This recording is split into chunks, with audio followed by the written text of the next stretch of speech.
Welcome to Meet the Author, where you can join in on insightful conversations with best-selling and award-winning indie published authors. Your hosts today are Rob and Joan, who themselves are indie published authors, book publicists, and paranormal investigators with Tampa Bay Spirits, based in Tampa Bay, Florida. Thanks for dropping by. And now, on with the show.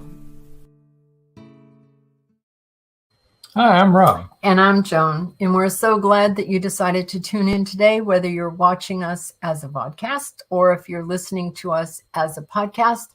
We're really happy that you decided to be in our audience. We wouldn't be the same without you. We love comments and questions, so feel free. Yeah, and we wanted to remind everybody also about the Voice of Indie podcast immediately following our show. It's over on Blog Talk Radio, and the instructions are on the last commercial on our show at the end of the show. So stay tuned, and they tell you exactly how to get over there to listen to that podcast. Also want to remind everybody about Book World, The Great Escape on YouTube at CJ Peterson weekly. That's 1 o'clock Central Time here in the U.S. Episode Rewind this Saturday, September 9th, is going to be, that's Eastern Time here in the U.S., Savannah Loy. And she had a really good episode, I remember. Live next week will be Terry M. Brown. She'll be back with us. And she has a new release, An Enemy Like Me, to talk about on the show. So what else is new? Anything? I can't think of anything new. No, I can't either. I hope you were able to watch our other podcast when we went over everything that happened at Hill House. That was a fun show. Right. I'm sorry. We have an editorial from our dog already. Yeah, Missy's talking to us here. Anyway. Somebody got a delivery. Yeah. So let's, without much ado here, live from Australia. Yeah. It's for him. It's Thursday morning. Is author Phillip Strang. Hi, Phillip. Yeah, hi. How are you doing this evening? I'm fine, or morning here. It's 9 o'clock in the morning. That's true. And depending on where people are watching us from, it can be any time of the day or listening to us. Well, we're so glad that you could join us. Oh, Marjorie Deering's here. Marjorie says, hello all, I'm here for the highlight of my Wednesday evening. Yay. Thanks, Marjorie. Hi, Marjorie. Well, I'll tell you what, Marjorie, you're one of the highlights of our show. That's right. And Marjorie Deering says, oh, Phillip, I love your accent. Well, it's actually English. Mm-hmm. I came to Australia in 1969, but I believe my English accent is still recognizable in Australia. If I go to England, though, they say, well, it's not quite English anymore because there's some Australian in there. So combination. So you've kind of gone over to the Aussie side, according to your friends in England, and to the Aussies, you're still quite British. Oh, after COVID ended, and I went into a chemist and he thought I was a tourist. He said, "How long have you been here? A couple of days." Isn't that funny? Just here for a visit, right? But I've been here over 50 years. There you go. Wow. You immigrated there 50 years ago? 69. Wow. 69. Back then, you were called a 10-pound pom because you had to pay £10 for the assisted passage. And for some reason, they used to call the English poms back then. Isn't that interesting? That's crazy. I don't know if they do that anymore. I certainly haven't heard it for a long time. Yeah.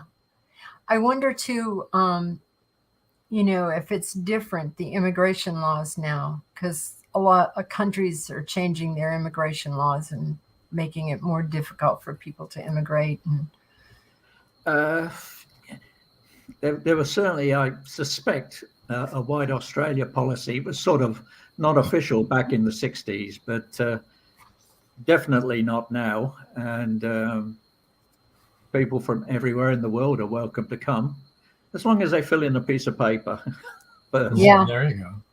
Yeah, well, I think that probably it's always been easier though for someone from England to immigrate to Australia. I know that. Oh, very much so. Yeah. Back in the 60s, yes, anyone from England could come to Australia. Yeah. Not now. Not the situation's changed now, but right. Certainly back in the 60s. Yeah. Yeah, that's what I was saying. It all the immigration laws used to be quite different, I think, all over the world, and now things have tightened up different places. Mm-hmm. Yeah. We have a whole immigration thing going on here. Yes. Yes. That's for sure. No, it's not like it used to be at all. So, but I guess I can understand that. Yeah. So for those that don't know, Phillip is the author of more than 35 books, murder mysteries and thrillers. Yes. And boy, what got you started heading in that direction?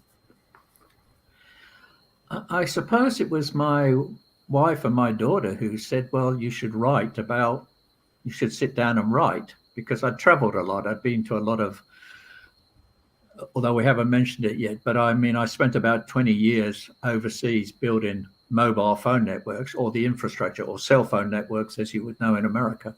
And I went to a lot of very unusual parts of the world and met a lot of very interesting people.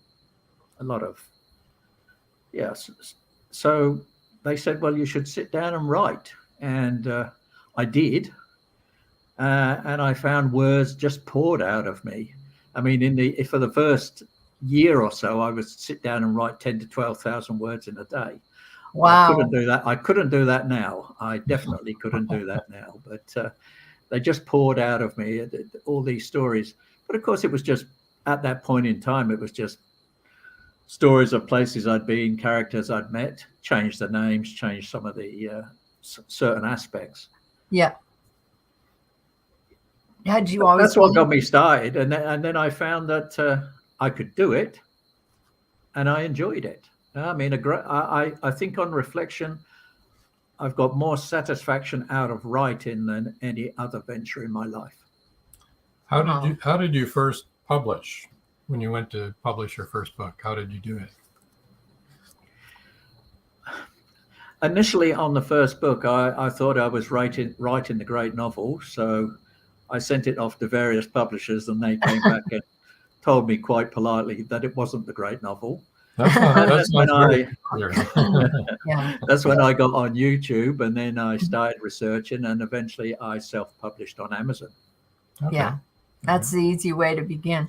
Marjorie Deering says that's a deluge. And Marjorie knows because she's an author also. Yes. That is a deluge, right?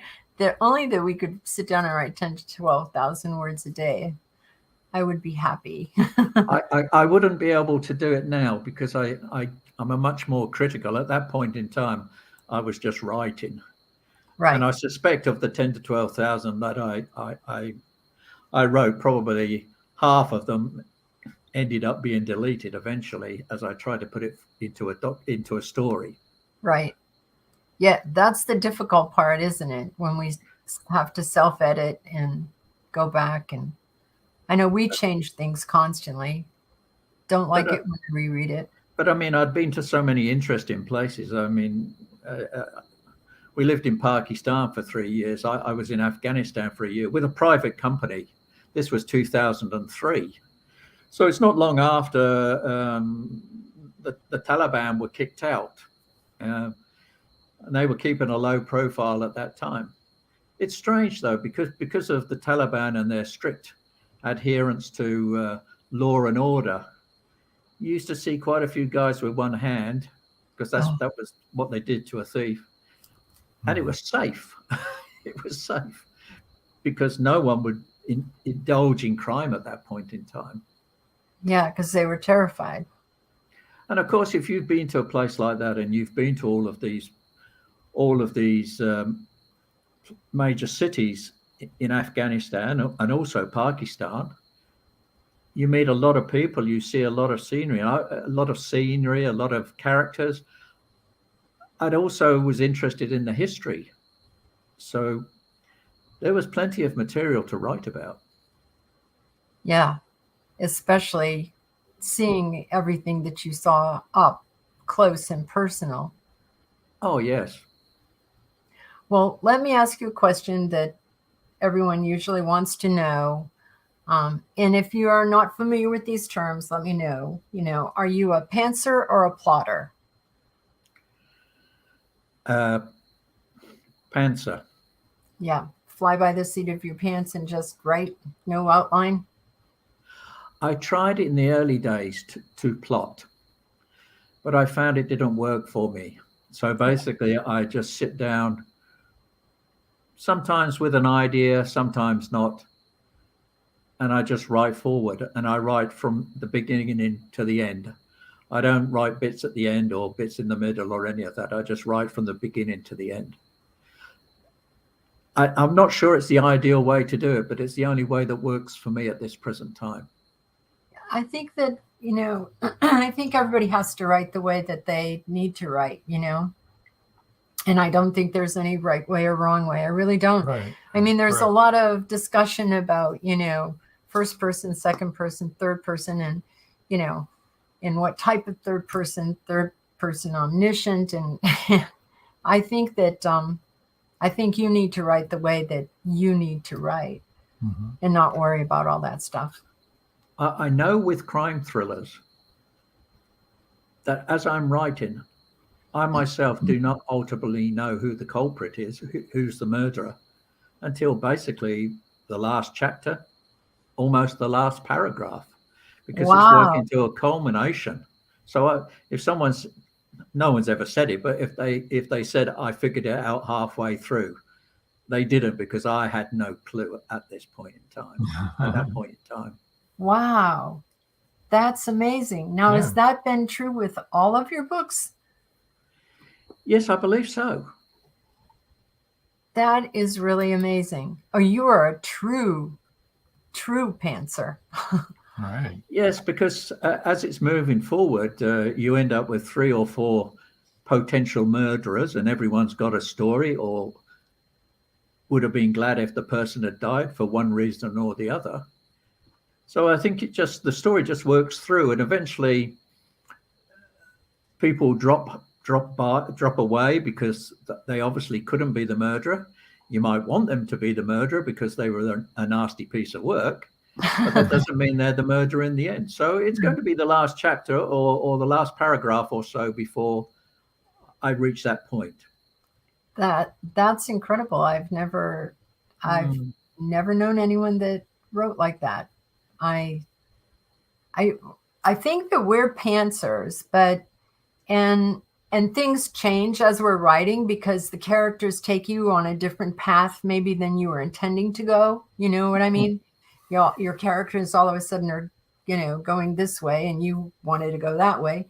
But we've always known who the villain was. Right. And worked around the villain. But no, I've never known who the villain's going to be. I mean, I'm writing I'm sort of halfway through on a couple of books. One's based in Australia, one's based in England. And the one in Australia is up to about 40,000 words. There's 2 or 3 people in there that potentially could be the murderer. But I haven't got a clue. I haven't got a clue. It'll just work its way through. and they'll get to a point in time where I sort of find it's difficult to write on, and you just have to write through it and sort of clarify where it is. But I certainly haven't got a clue who is the murderer. Not a clue.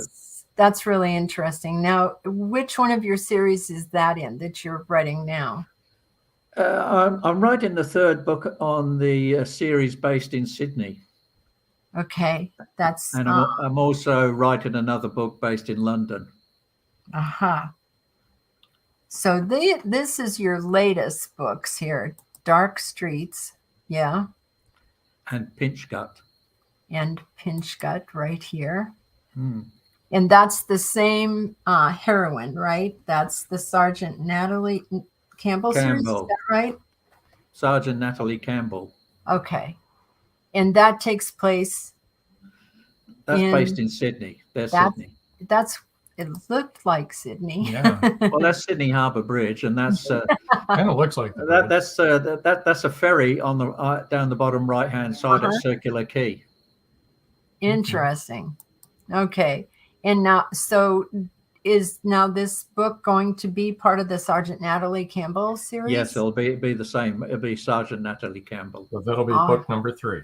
Okay. All right. That'll be the third in the series. Hold on. We've got a comment here. Oh, Paul Rushworth Brown. Hi from Sydney. He is from Sydney. You remembered correctly. That's what I thought. Paul, we really want you to meet this author because he would really like to know other authors also in Australia, but it's really awesome that you're both in Sydney. So in Sydney. You guys need to connect. Mm-hmm. I did after air get together yesterday. I did check Paul on the internet anyway.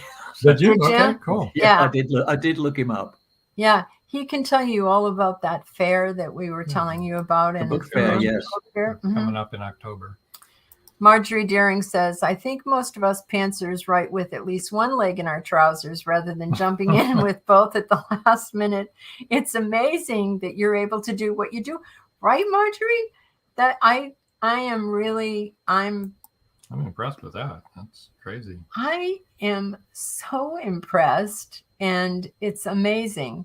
So Paul, meet Philip. Philip, meet Paul. And you two, I will put up some of his, the places that you can get in touch with him, but I'll do that later. Right now, we're talking about his books, and his latest series is the Sergeant Campbell series, and that all takes place, I guess, then in Sydney, right? Yes, I'm not sure how far that series will go. I thought it was important to get 3 books out in a reasonable time period to see how they go. It's also given me the opportunity to promote more in Australia, my books, because primarily my readership's always been in the UK. Mm-hmm. And well, this is good since that's your home, to be writing about your home and being able to get that's good. That's really good. And I like that you have a female protagonist in this one. How was that for you? I must admit, I tried to change it. It's too easy to have the gruff detective inspector and his young offsider, invariably female. I mean, you see that too often. And I have a situation in the Australian one that the young sergeant is more astute and more capable than the inspector. And I have a problem if I continue the series forward, is that she is more capable than being a sergeant. I can't leave her with the inspector the way it is at this point in time. I'm not sure how if you're writing a series, how do you promote someone and still maintain the storyline? I'm not sure on that yet. I bet that you can do it, work though. that out, I'm sure. Well, she'd have to become inspector. And does she stay with Haddock? I quite like her with the Chief Inspector Haddock. I mean, to have her go off on her own, I'd have to think about how to do that. Or I won't think about it. I'll start writing it. Yes, that's right. And then it'll write itself out. Paul says, unfortunately, I will not be going to the fair in October. They wanted to charge me $300 for the use of the main stage before and after the fair. Wow. I'm sorry. We were looking forward to all of your interviews from there, Paul. That's too bad that that's not going to happen. You won't even be having your books there or anything, Paul? Nothing like that? It'll take him a while to answer that because he has to type it and everything. He's all the way in Australia. So, yeah, but so is Philip. So. Oh, yeah. That's right. We have technology. I am sure that you can work that out where she's promoted, especially if she's the one with all the intuition and the smarts. Let's take our first break. Oh.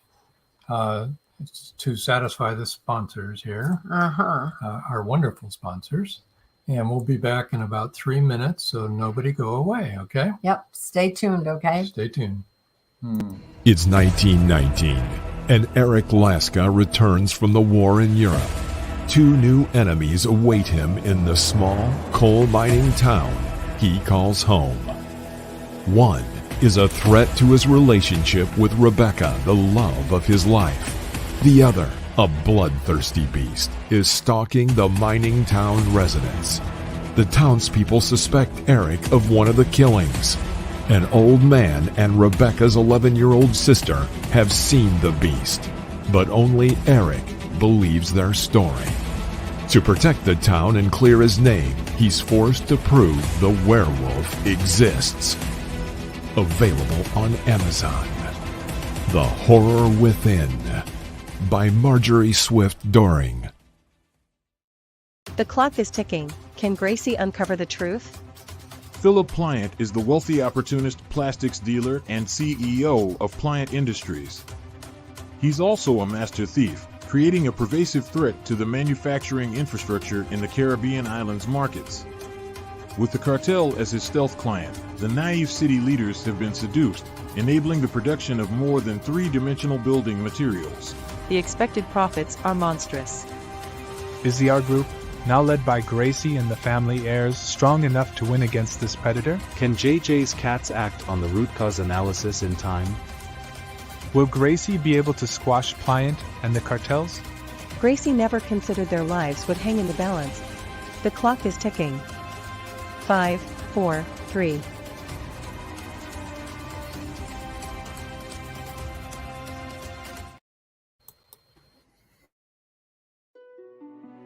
Paradise, my prison. Charlie Flint awakens from a deep sleep and finds himself alone on a tropical beach surrounded by a palm tree jungle and exotic animals. He cannot remember who he is or anything about his life. First, he must find food and build shelter and protect himself from hidden dangers. As his memory gradually returns, it reveals what a very flawed person he is. A man who made too many mistakes, made too many enemies. The implications of the truth are staggering. How did Charlie get there? And will he save himself? Paradise, My Prison is the riveting new suspense thriller from retired Hollywood scriptwriter George Dismukes. Paradise, My Prison by George Dismukes is available in jacketed hardcover, softcover, and all ebook formats worldwide.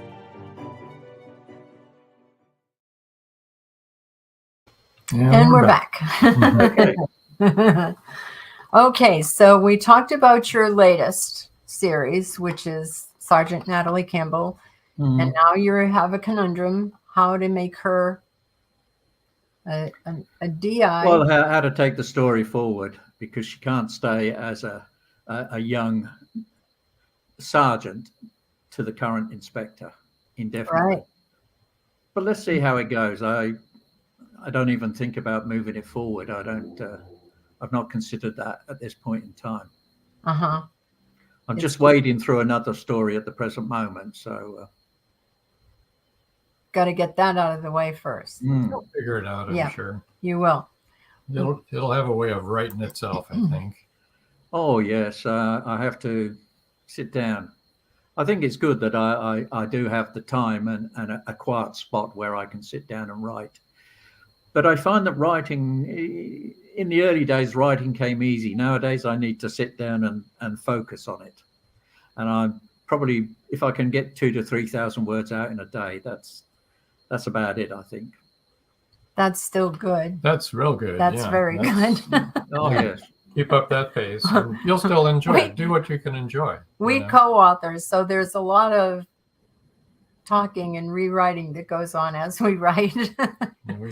Well, also as a self-published author, you have to understand, and it's unfortunate that to maintain momentum, if you're self-publishing on Amazon, for instance, that you really have to put a book out every 3 months if you want to maintain decent rankings, because you'll soon drop off because you're an unknown quantity. You'll soon be forgotten. So, so I try to adhere to it. I don't always succeed because it's. I found it tougher during COVID than I do now to write. I think, don't you think, though, that was a very stressful time for everybody? I mean, when we were all quarantined and, you couldn't go anywhere or do anything. And that was difficult. It was very stressful. It was a strange time. It was. And I think it's really left a mark on people. I really do. Yes, it's changed. It's one of those defining moments that has affected society. It definitely. Society has changed since. Globally. You are absolutely right. Yes. So Paul says, unfortunately, we couldn't negotiate, even though I didn't charge authors. Plus, I could only do interviews before and after the fair opens and closes. However, I'm looking at other options for you guys. A friend of mine works for the ABC. I'll keep you updates. That's okay, Paul. We feel bad for you. We're fine over here, but I'm sorry that you weren't able to do that. I know you were looking forward to it. Can I say that I'd like to meet up with Paul sometime if he's in Sydney? I should say that I'm in Edgecliff near Double Bay, so he'll probably know where that is. Oh, okay. No doubt about that. Yeah, well, actually, right now, before we finish talking about your books, let me let people know where they can find you. His website is www.phillipstrang.com, and that's PhillipStrang. All right, that's his website. And I assume, Philip, that all of your books can be found on your website? All my books are there, yes. Okay, so you can find all of his books and just peruse all of the different covers and see all the different series and see what you would be interested in. And you can then buy them on Amazon. Facebook is Phillip Strang Writer, and that's WRITER, that kind of writer.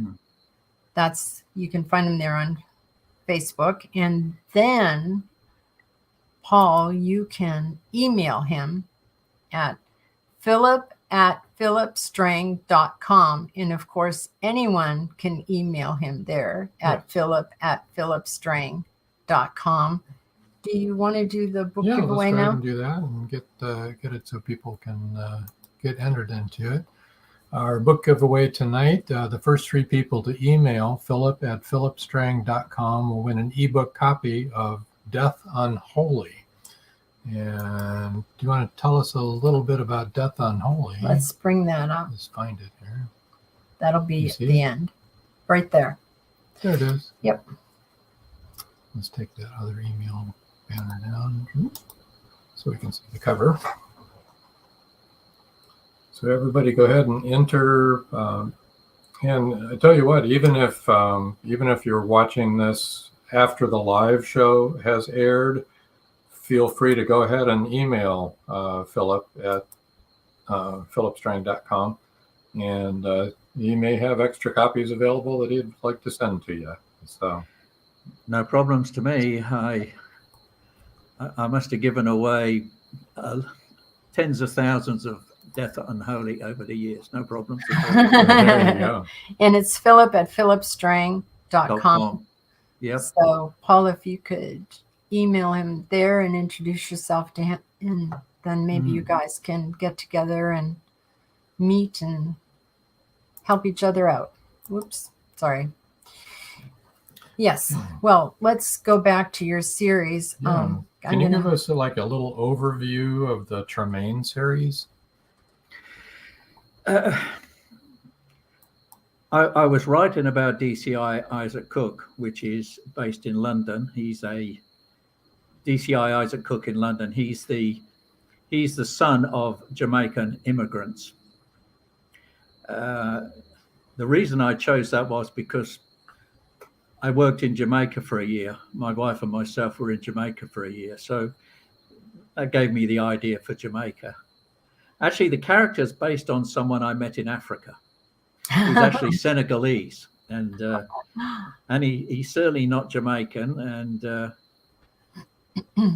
but the character was there, tall, urbane, dark, handsome guy, always wore a suit.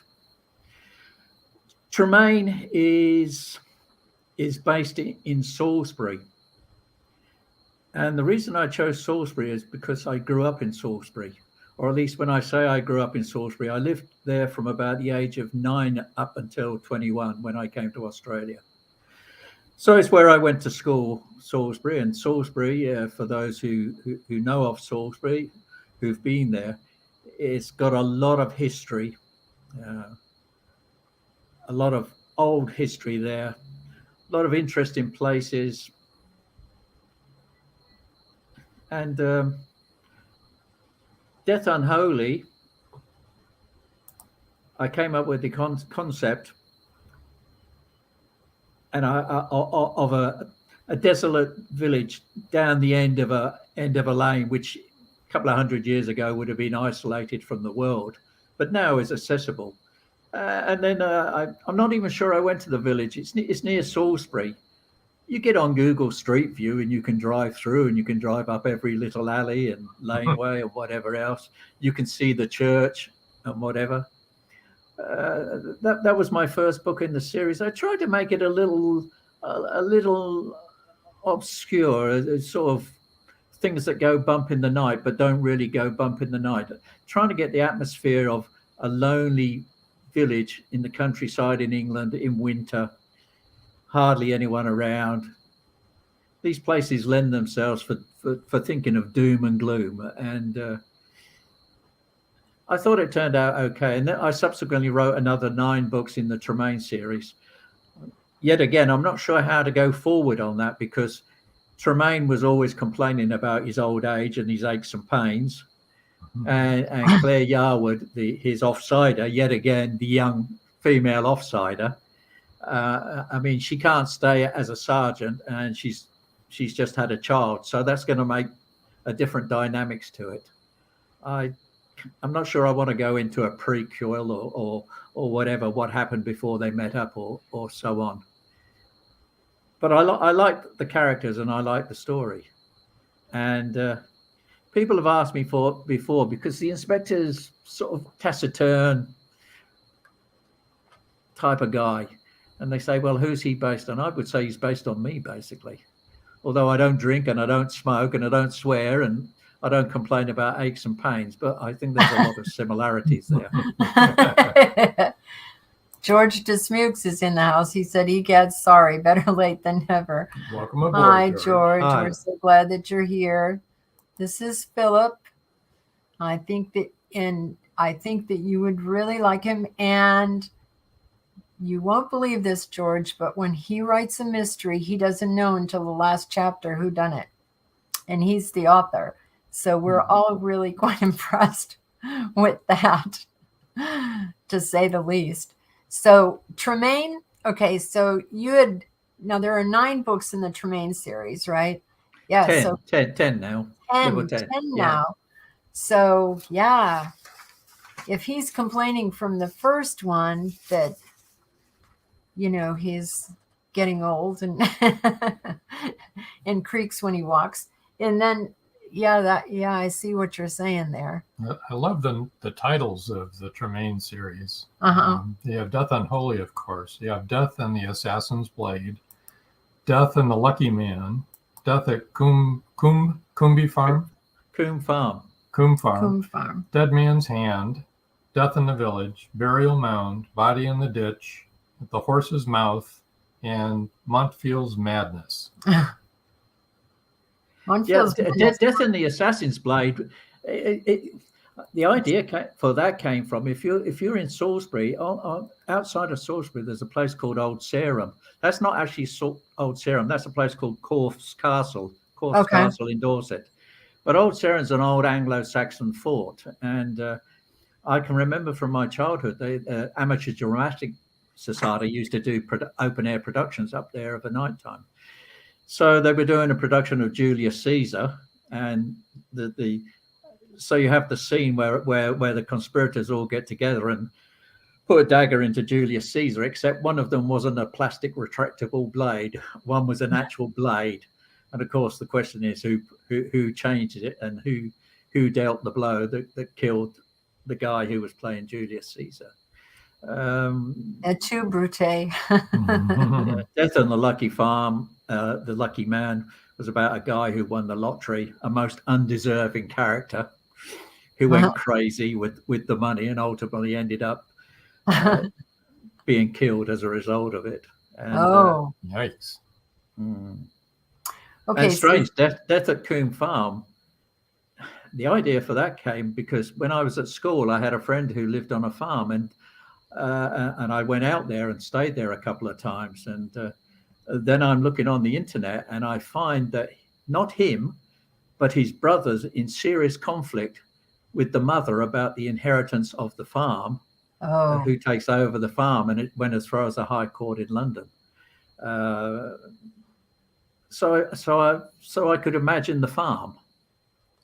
I could imagine the environment. So a lot of them, you tend to come like that, I suppose. Yeah. Now you mentioned the Cook series. Is Murder House the first one? And the second one. That's the second. Yeah. Tricky Business is Tricky first, Business. I think we've got that. Yeah, Murder is a tricky business. I that was the first in the series. For the second book, Isaac Cook had changed his offsider to an English guy, because the first guy was a migrant to England from Pakistan, and that always presented problems, because I always find it difficult writing about people from those parts of the world, because I've been to those parts of the world. I know the people, and people's perception is different to my perception. You know, I've been to Pakistan, and I know they're lovely people, and basically they're polite. They're very polite and very nice and very calm. But of course, that perception doesn't always come across. So I wrote that book, and then I changed out and went with an English guy for Murder House. And yet again, I read an article in I think it was in America, where they were demolishing a house and they found a guy who had tried to burgle the house and climbed down the chimney and got stuck in the chimney and died in the chimney, and he'd been there for 30, 40 years or something or other. Yeah. It wasn't Santa Claus, was it? Huh? Well, he thought he was Santa Claus, but he didn't quite make it. He got stuck. So that was the idea for that.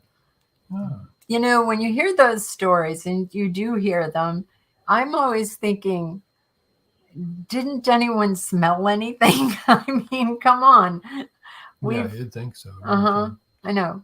When you have an animal die, there's an odor. So never mind a body. So DCI Isaac Cook, you have 16 books with that one, right? 17, I think. 17. Okay.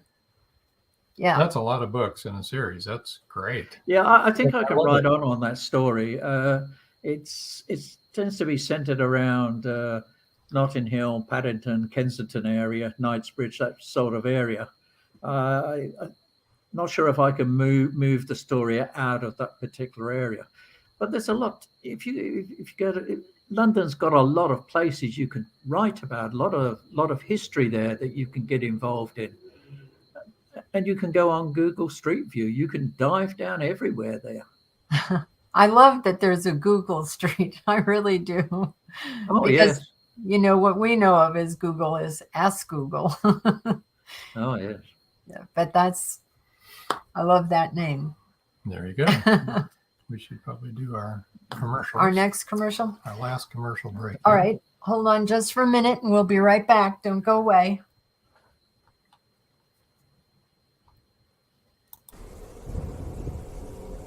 many secrets are hidden within the darkness of the jungle. Behold, this one about a man, a woman, a black jaguar, and an ancient Maya legend. Two Faces of the Jaguar is a novel by George Dismukes that will take you deep into the jungle and capture your imagination until the last word. Two Faces of the Jaguar is book one of a trilogy. Two Faces of the Jaguar, where only the adventurous dare to read. Two Faces of the Jaguar, The Lost City, and The Jaguar's Quest are available on Amazon.com, Barnes & Noble, and many other bookseller websites. Two Faces of the Jaguar, the book people are talking about. Get your copy today.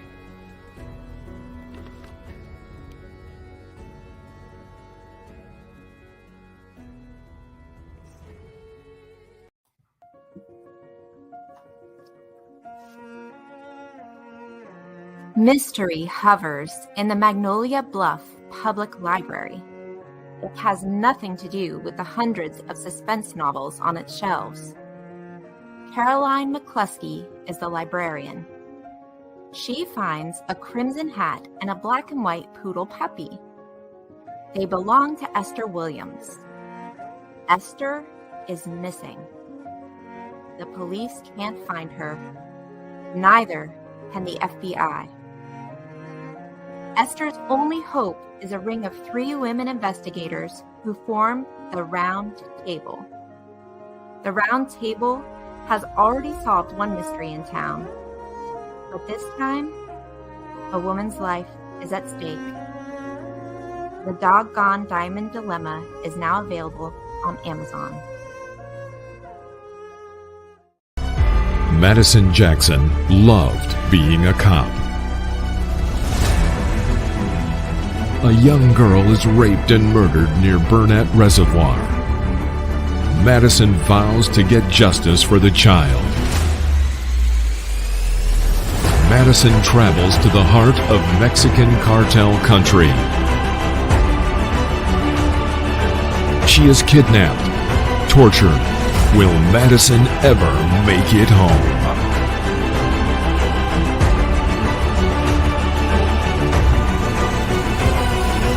Justice by Kelly Marshall, only at Amazon.com. And we're back. So, one of your first books were the case series, right? Yeah, the Haberman virus. Yeah, that's an intense book. Is that the first one? Yes, yeah, that's the first one. Okay, of the case series. It's a terrorist series, right? Yes, it was my early days of writing a book, and I got quite a number of comments from various people saying I shouldn't write things like that. I shouldn't give people ideas. And another one said, well, it could. Another one said, I'm a scientist. It couldn't happen. Well, it could happen. And basically, because I read an article somewhere that CSIRO, which is the research organization in Australia, they were looking into dealing with the mouse plague. Occasionally, they get a lot of a mouse plague in the countryside here. And what they were going to do is they were going to genetically engineer and introduce mousepox into the population with a genetically engineered protein, which is in the body, which is called IL-4, and it's genetic.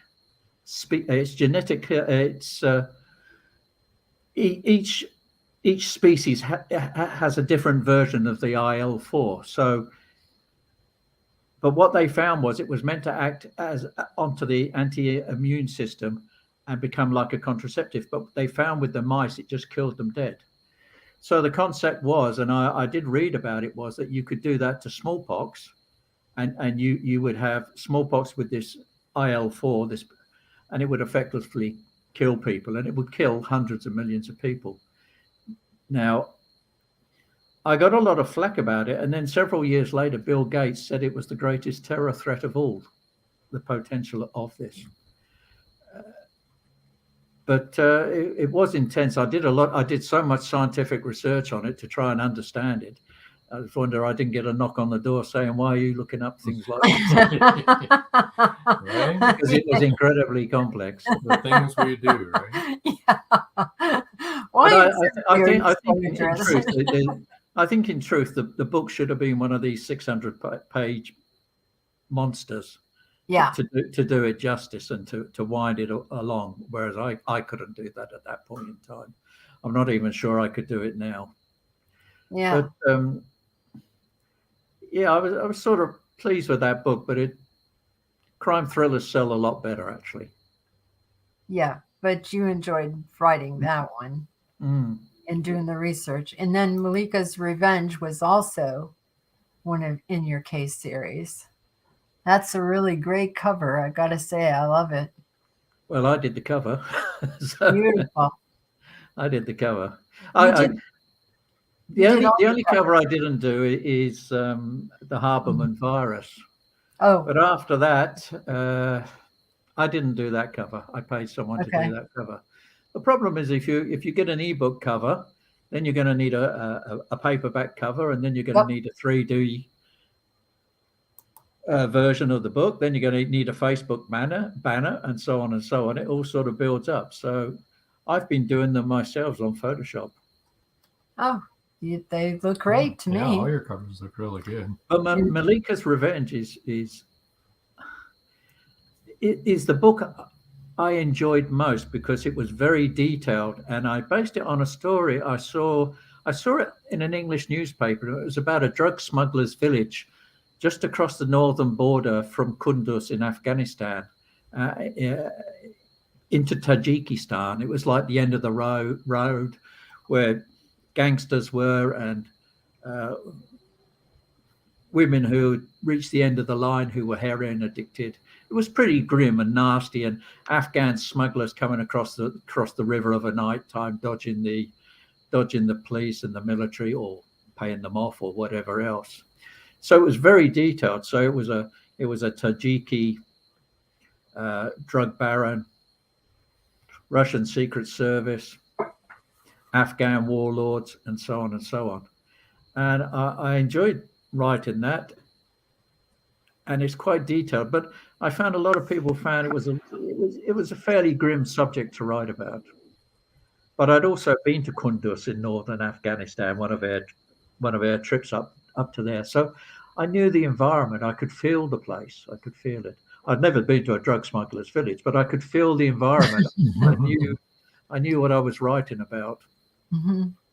Well, death and murder is, it's not pleasant either. So, but yes, I think some people are like that sort of thing. I think, they like the suspense and they like the terror. And, Marjorie's in our audience right now, and she writes about horror and very well.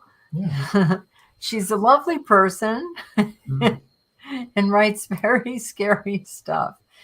George Desmuke says, "Hey, Philip, what's it like doing book marketing, like book signings, etc., down under?" For example, he means. I've not actually done any in Australia. It's only recent that I started writing about Australia. My market was into England, so I've not really done any here. My marketing is primarily through an email list, which is hard to build. You can either try and generate people onto an email list through Book Magnet in your books, which I do, and or you can do Facebook lead generation ads, which is the only place to basically get emails from. But that's quite costly, and I think a lot of the emails that I gain through Facebook are not very good, actually. Now, so George does a lot of, George is an author, and he does a lot of book signings, and he does quite well at them. And so that's perhaps something you should consider, is finding like a bookstore that it would allow you to set up. Or George likes to do them in restaurants and places like that. I think that, you've got such a selection Yes. of books, even though they're based in England. I think the Australian readers would love them as well. Yeah, I do too. So I think you've got quite a market out there. Yeah. I think your English, your series, all of your series that take place in England would be, people in Australia and America, and Japan would all like to read about that. I've started to become to do that more in Australia. I have been to a couple of authors' book signings in the last few weeks in Australia, and I've started to promote heavily my books more into Australia, and having some success. I mean, Australia is a relatively small market in the scheme of things, but I mean, there's still quite a lot of people. There's still a lot of people here. Right. So I did go to one the other day. Australian author, Paul might know of him, Tim Ailiff, and I bought one of his books. I didn't get him to sign it. I don't think I needed the signed book, but I did buy one of his books. I thought it was very good, actually. I did think it was very good. I did enjoy it. Excellent. Well, so, George just said his books are based in Central America, and it really doesn't matter. The story is what matters. Yes. And I think people like reading about different countries too. And you've done so much research, like in your terrorists, you've lived in all those places, and George also lived in Central America, and so he knows that. Well, and really so then when you write that, yes, that comes across in your work. And Marjorie also said, "Oh, thank you. The horror story was a needed break after my 7 Ray Schiller murder novels. I told someone it was like rotating my tires, not fun, but necessary." There you go. Oh, my goodness. That's really fun, Marjorie. I could enjoy writing some more different genres. Yes. Montfield's Madness, which was the last of the Tremaine series, was slightly different. I wrote a book called Verrill's Nightmare,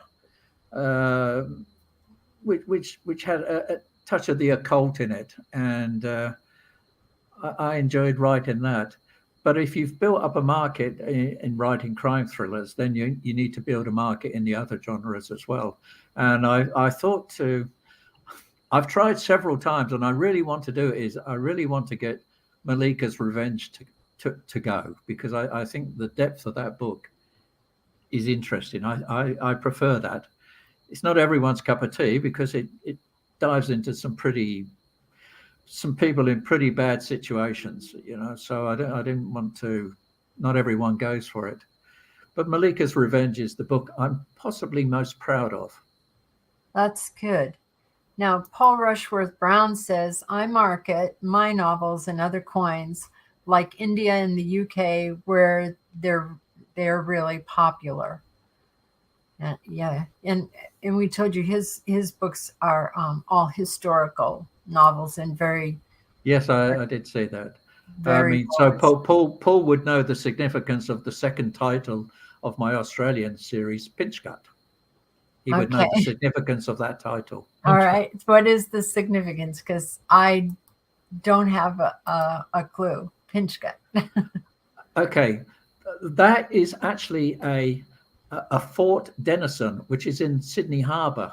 It's not far from Circular Quay and the Opera House and the Harbour Bridge. And if you're going up the harbour on the Manly Ferry, on a ferry, you go past Pinchgut. And in the early days, in the early convict days, before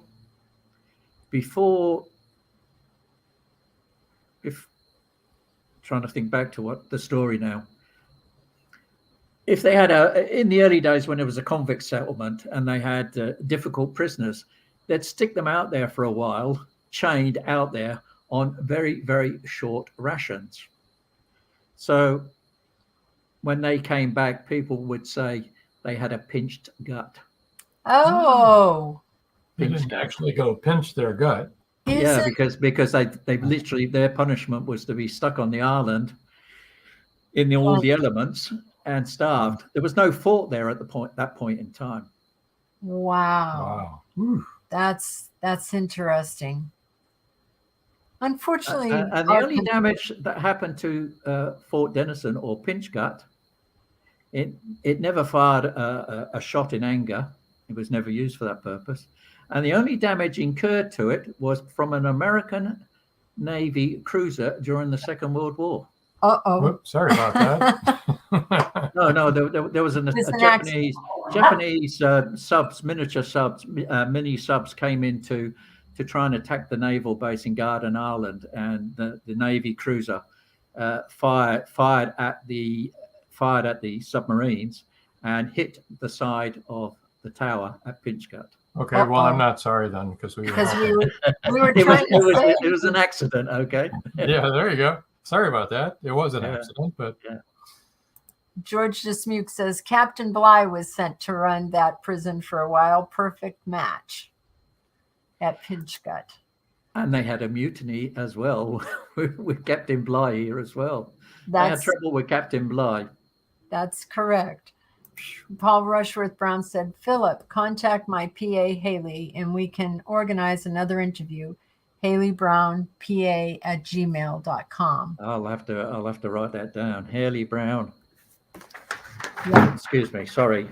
I have to write that down. That's okay. Yeah. Haley Brown PA@gmail.com. At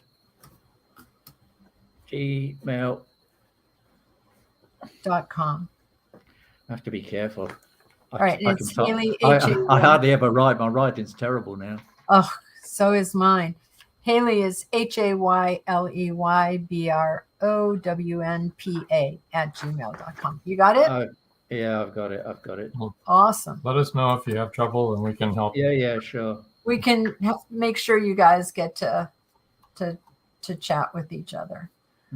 That'd be good. Yes. George, you know so much about so many different places. Captain Bligh was sent to run that prison for a while. Perfect match. That's fascinating. Maybe George was Captain Bligh. No. Oh, no. Stop. All right. So George says, I don't think Bligh ever read How to Win Friends and Influence People. I think you're 100% right about that. I do think that he's right about that. Oh dear. Well, this has been an interesting hour. One thing I really like is that you have so many in each series. I like it when I find an author that I like sticking with it, and the more they have, the better. You know what I'm saying? So, like for the Isaac Cook, you've got 16, 17 books there, which is plenty of reading for people to enjoy. I've certainly had people who've read all of them. Yes. Oh yeah. You know what it's like when your favorite author quits writing your favorite series, you feel bereft. Yeah. I mean, it's. I actually sold 20 of the series to an American company, the audio rights of 20 of the murder series. I've listened to so little of them because I hear the characters in my head, but when I hear someone else speak it just doesn't ring true for me. So George says, I love your accent, Philip. It's British, even though he's lived in Australia for 50 years. You wouldn't believe I can't stand hearing the recording of it. Yes. I do believe that, actually. Yes. It's still very strong English, even after 53 years in Australia. That is a long time to be living in Australia. Maybe that means you don't get out much. I worked a lot with the English when I was working on overseas, building these phone networks around the world. I was just kidding. Well, I moved from Massachusetts when I was 23, and I've lost my Boston accent. from Boston. And now I've picked up different accents from all over the country where we've lived. Sort of. You don't have a strong American accent, though. It's not strong. Nope. I've sort of become blended with all the different places that I've lived. And the dog. Here's our dog. Our doggy. She's acting very oddly tonight. She's acting like she's been jumping all over us while we've been talking to you. I don't know what her deal is. Rather distracting. Yes. What's the matter, Missy? Okay. She's a silly girl. But yeah, this has been wonderful. I am still, honestly, Philip, blown away that you can write the way that you do, that you've been writing so prolifically, and you really don't know who done it until the end of the book yourself. That's amazing. It's very amazing. Yes, I mean, I write as it is. I don't think that to do it that way. It's just how it works. Oh, Paul Hollis says, another interesting show as always. Thanks, everyone. Hi, Paul. Hi, Paul. We're so glad that you were able to tune in. Paul, can you believe that? I mean, I'm shocked, because I would honestly, Philip, I would have so much stress that I didn't know who done it or how I was going to wrap it all up. I think it would drive me crazy. I really do. I know when I get to the end of the book, I'm there saying, I'd say to my wife, I'll finish it tomorrow. And sometimes that might go on for 3, 4, 5 days before it actually finishes, because there's another twist and a turn. That's I can great. see the person. I ended up with one book where the murderer turned out to be the person I would have preferred not to be the murderer. It wasn't the villain. It was someone unexpected. But that's the way it was. That was the story. I couldn't change it. We've all talked about this before, how our characters, take us in a direction that we never intended to go. No. And that's where the character goes. And that's what you have to write. If you try to write it a different way, it won't happen. You can't write that. No. Like you said, you didn't want that person to be the murderer, and they were like, well, I'm the murderer, so live with it.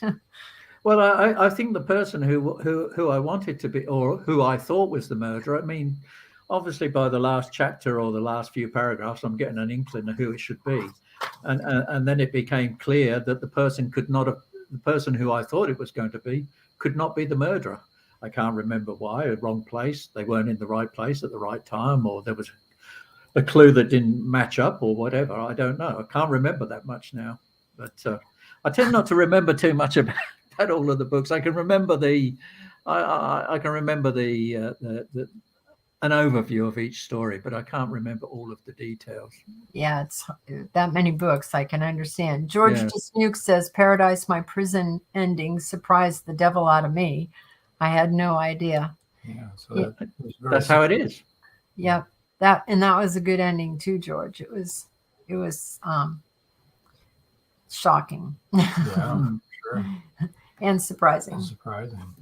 Well, put you down there. I want to thank you for joining us. This has been very wonderful getting to meet you and hear about your work. Yes. And if you want to just stay on even after the show ends, then Paul Hollis says, PMP, Prison My Paradise. Paradise My Prison. Great book. Yeah. And we remember when George was first writing it, and he would send us chapters and ask us what we thought, and we said, you got to finish the book because we really need to know what's going on here. We need to know the end. Anyway, stay on, and we can give you Paul's email and stay stuff. on until we come. Okay, all right, I will do. Okay. Okay. Wait until we come back to you. Okay, you'll be up here on the screen. The Yeah, show I'll will just stay mention- here. Okay. Okay. I'm going to move you over. Hold on. Okay. Okay. Hope that wasn't too tough. But No, anyways, no, I'm just a small picture now. Okay. there you go. Just of your just a George, fraction of your former George self. says, sorry, I was late. Great getting to meet you, Philip. Thank you, George. I want to remind everybody about the Voice of Indie podcast, Blog Talk Radio. Right after this show, the instructions will be on shortly how to get over there. Episode rewind this Saturday, September 9th, right here where you're watching right now, 5:30 p.m. Eastern Time. Savannah Loy is the guest on that rewind. Next week live will be Terry M. Brown again with her new release, An Enemy Like Me. So you don't want to miss that. And I don't know what else you've got to talk about, but I think I'm all talked out. you're all talked out. I am. Whoa, I didn't know that was possible, but okay. Very All funny. right, so until next time, That's all, folks. that's all, folks. Bye.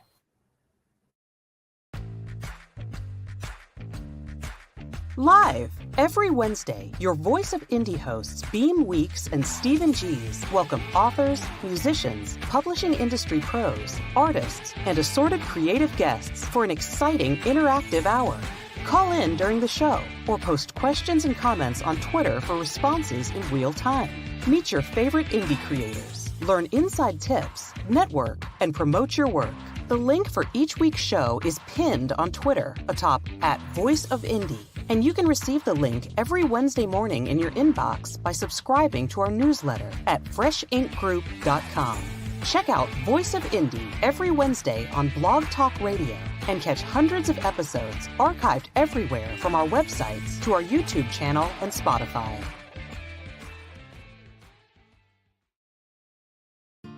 Thank you for joining us here on Meet the Author. Make sure you stay up to date with our show by clicking like, follow, and share. And you can find us on Spotify, iTunes, and more. See you next time on WLFE-DV.com.